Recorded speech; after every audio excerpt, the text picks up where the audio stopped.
Hiç oturuyorsan neden sonra? Ya videoya yaptın mı? Bunu çıkarttın mı? Çıkarttın bunu.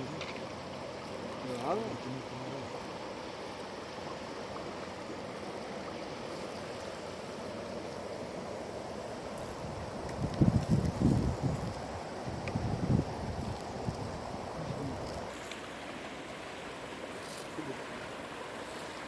Yaptı.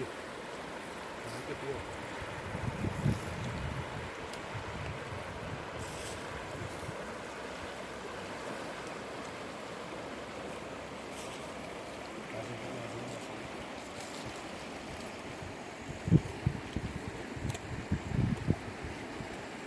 Hava zor oldu ama.